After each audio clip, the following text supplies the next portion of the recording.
What if the downfall of one of the most powerful empires in human history wasn't caused by invasion or famine, but by a single, fatal error made from within?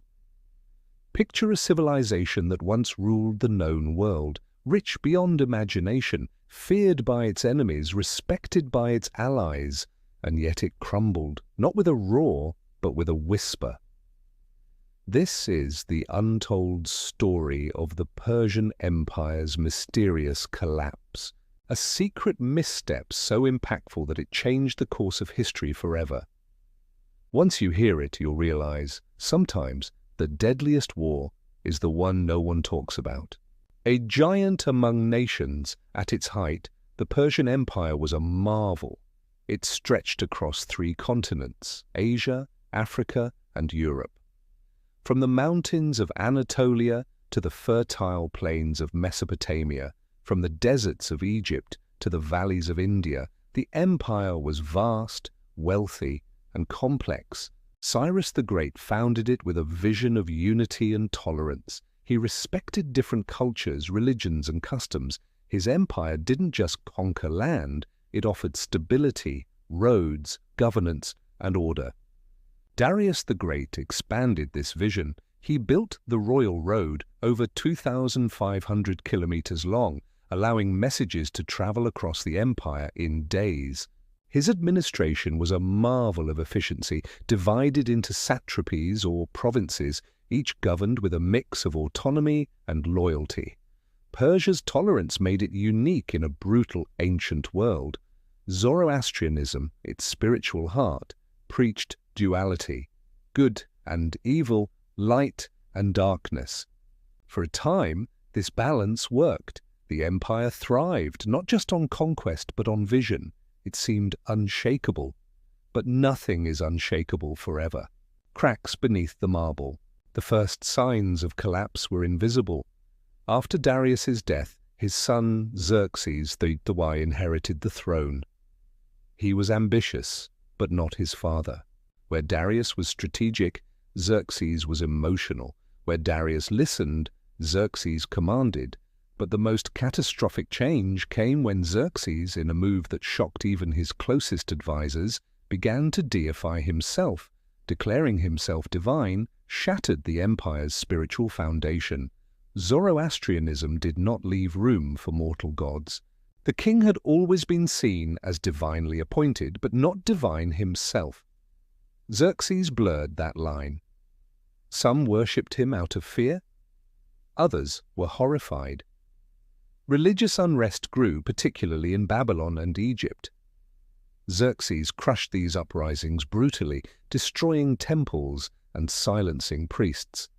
But something deeper was breaking, the moral unity of the empire. At the same time, the satraps, once loyal governors, began acting as kings in their own territories. Power struggles erupted quietly. Loyalties faded. Greed flourished. And the once efficient administrative machine began to rust. The empire had become too large, too diverse, too unwieldy. Instead of inspiring loyalty, the center began to inspire resentment. Salamis. Where myth drowned. In 480 BCE, Xerxes launched the infamous invasion of Greece. He crossed the Hellespont with what was possibly the largest army the world had ever seen. At first, it worked. Cities fell. The Greeks seemed broken. But in the narrow straits of Salamis, the tide turned. The Greek navy, though outnumbered, used the geography to their advantage. The Persian fleet was massive, but slow and poorly coordinated.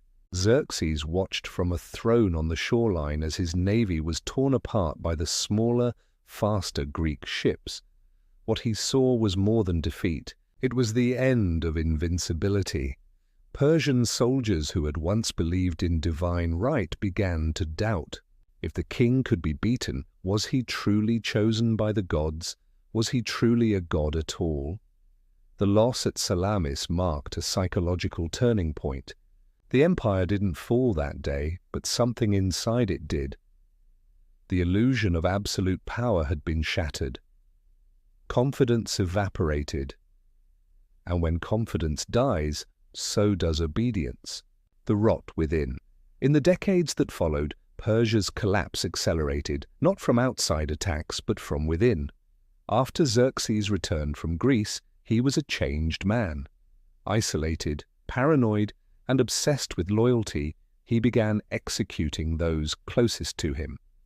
Advisors vanished, generals were replaced, even members of the royal family were not safe. In 465 BCE, Xerxes was assassinated, not by a foreign agent, but by Artabanus, the commander of his own royal guard. What followed was chaos.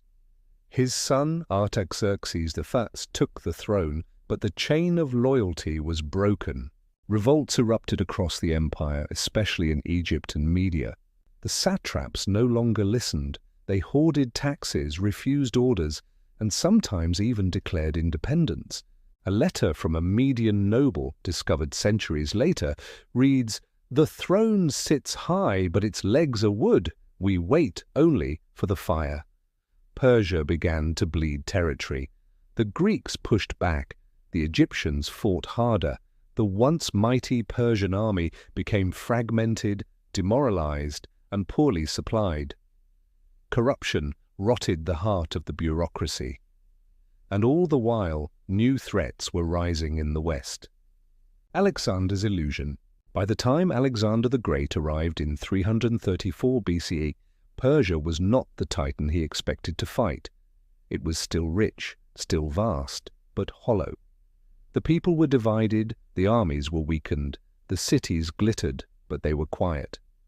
When Alexander marched through Persia, many satraps surrendered without a fight. Some even welcomed him. The famous burning of Persepolis wasn't just a symbol of victory, it was a funeral. The Persian Empire, once the world's greatest power, was gone. Not with a heroic last stand, not in a great final battle, but in silence. A soft implosion that no one truly noticed until it was over. Alexander stood in the ruins of Persepolis, drunk, weeping, perhaps realizing he had not conquered a giant, but a ghost. The forgotten warning. So why is this collapse forgotten? Maybe because it teaches a lesson too uncomfortable to remember. The Persian Empire didn't fall because its enemies were stronger. It fell because it forgot what made it strong: unity, tolerance, vision, and balance. Xerxes' fatal error was not arrogance alone, it was the betrayal of the values that built the empire. Turning himself into a god alienated his people. Crushing revolts instead of listening to them deepened division. Ignoring tradition while clinging to power created a vacuum where loyalty used to live. Empires don't die in a day. They die in moments, whispers, betrayals, doubts that build until the center cannot hold.